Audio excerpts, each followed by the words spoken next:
It's that super flow, no, she my flow. Yeah, yeah, yeah, yeah. It's that super flow. A horror game that rejects the usual zombie tropes. The average zombie apocalypse narrative goes something like this: people are living life, then the zombies come, and then those people realize that it's a war of all against all out there in the wastes. You can't trust anyone.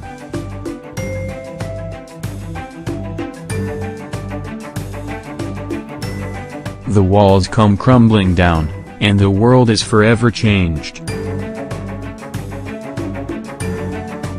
These four walls called reality is a refreshing take on the zombie apocalypse because it argues that those traditional narratives are completely false.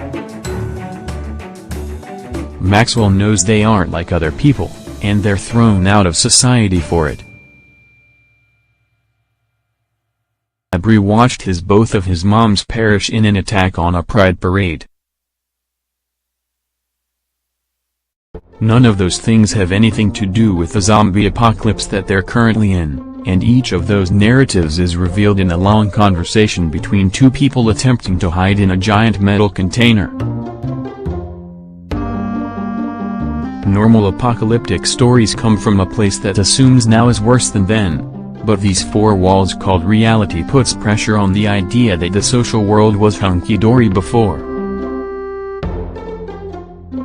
These characters work through their real traumas, each enumerating the ways that they were excluded from living full lives before the dead started rising.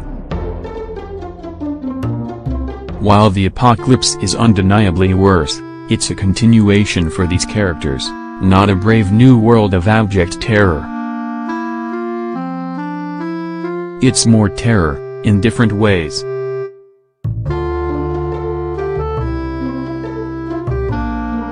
The writing in these four walls called reality gets a little graphic at times, and the writing is pretty frank when it comes to domestic violence, violent actions against LGBTQ people, and just the general systems of oppression that exist in our world.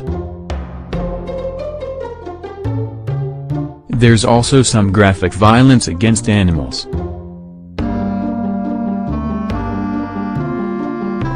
Ultimately, this is a game that's about exploring the connections between our world and one that is supposedly unlivable, and it asks us to consider how our current world is made unlivable for many people who don't fit into a normative framework.